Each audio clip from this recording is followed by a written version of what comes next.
रूस यूक्रेन संघर्ष के बीच अब नेटो और फिनलैंड के जंगी जहाज 2 दिन तक एक साथ युद्ध अभ्यास करेंगे, जिसके लिए नेटो देशों के युद्धपोत तुर्कू के तट पर आ चुके हैं और गुरुवार को इसकी शुरुआत भी हो चुकी है।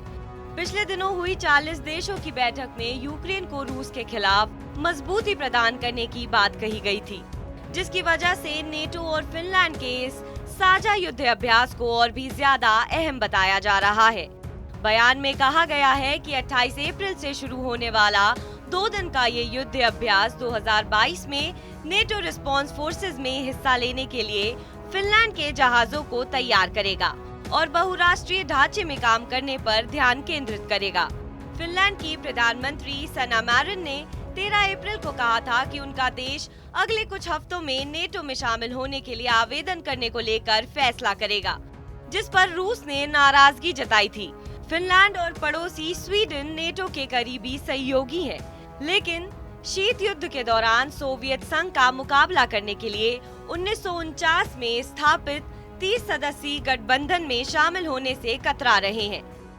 मैरिन ने कहा कि नेटो में शामिल होने के विकल्प का बड़ी सावधानी के साथ विश्लेषण किया जाना चाहिए, लेकिन 24 फरवरी को यूक्रेन पर रूसी सेना के हमले के बाद से सब कुछ बदल गया है।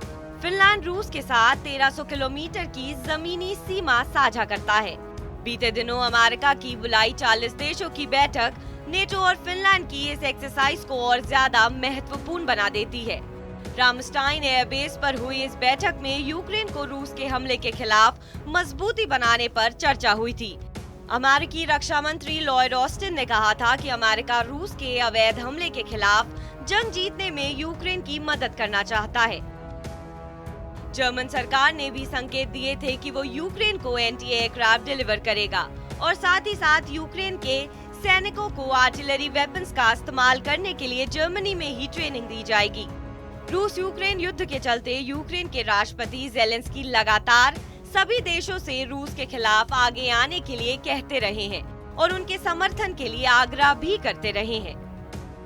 आपको हमारी खबर कैसी लगी कमेंट सेक्शन पर जरूर बताएं। देश और विदेश की तमाम बड़ी खबरों के लिए आप देखते रहिए TV9 डिजिटल।